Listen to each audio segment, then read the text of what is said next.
Hey guys, and welcome to a video. It's been a few days since the last one, but I've been a bit busy, so I've managed to get one or two in today. And this is going to be the weekly movie roundup number 3, I think. And there's 4 films, and I'll just get straight into them. So the first film I watched is Sinister.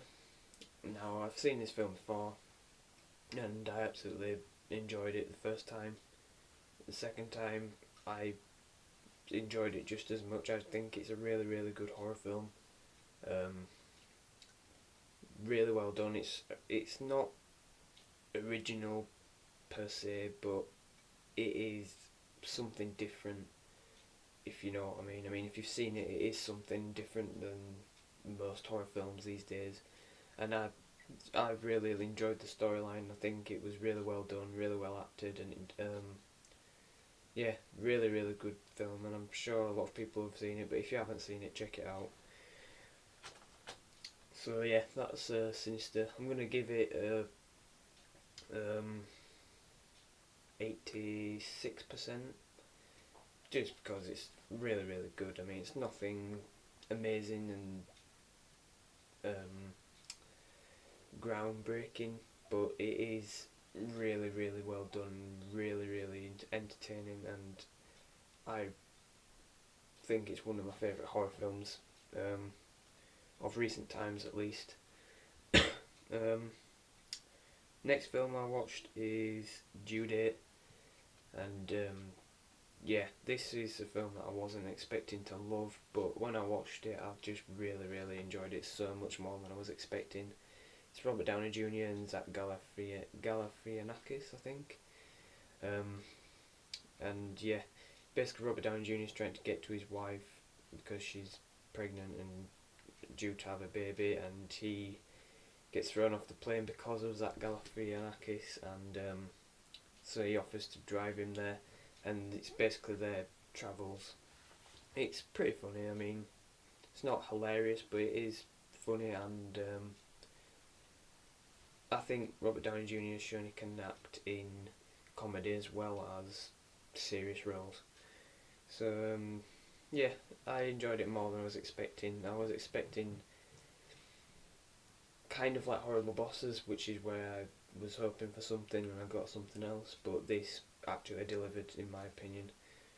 So yeah, definitely recommend this film. I mean, it's by the Todd Phillips who did The Hangover, so if you like The Hangover, you probably like this. Third film I Due Date, I'm gonna give 82%. Really enjoyed it, and yeah, it's just a nice, well done and enjoyable film. So yeah, third is a film that I didn't know anything about and was suggested by a friend.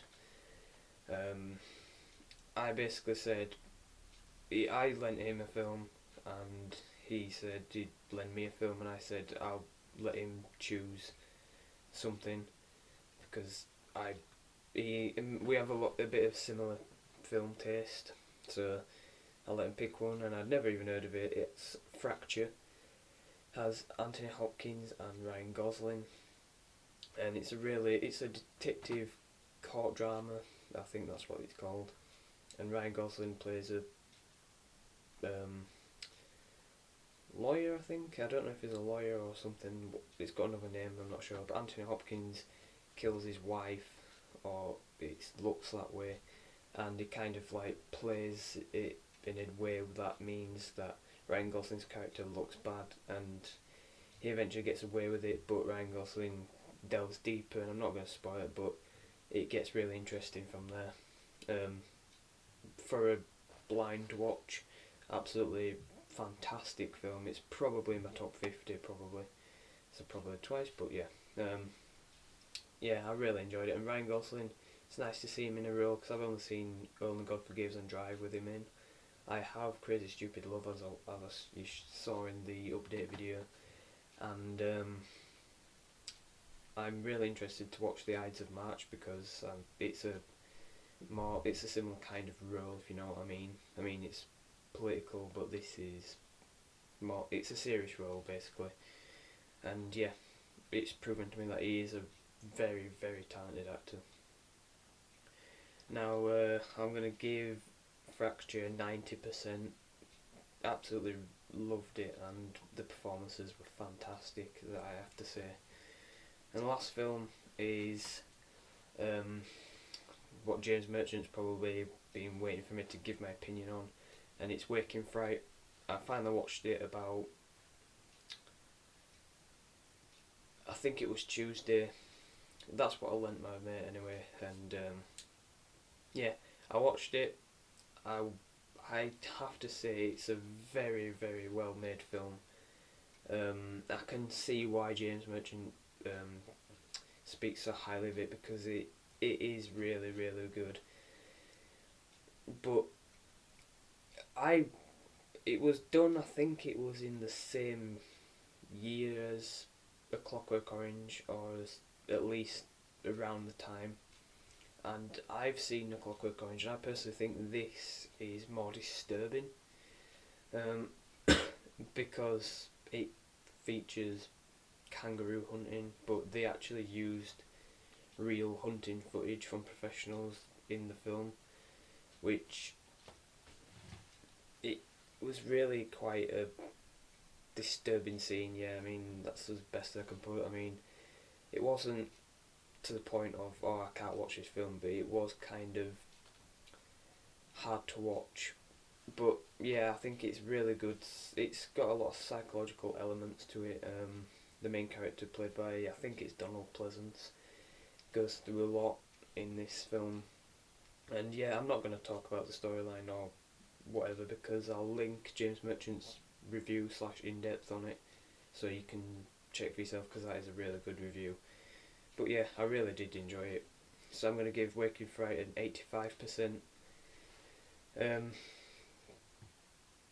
It's really hard to explain for me. I think it's one that it's not going to appeal to everyone, but if you appreciate good filmmaking, then you will see why it's spoke so highly of.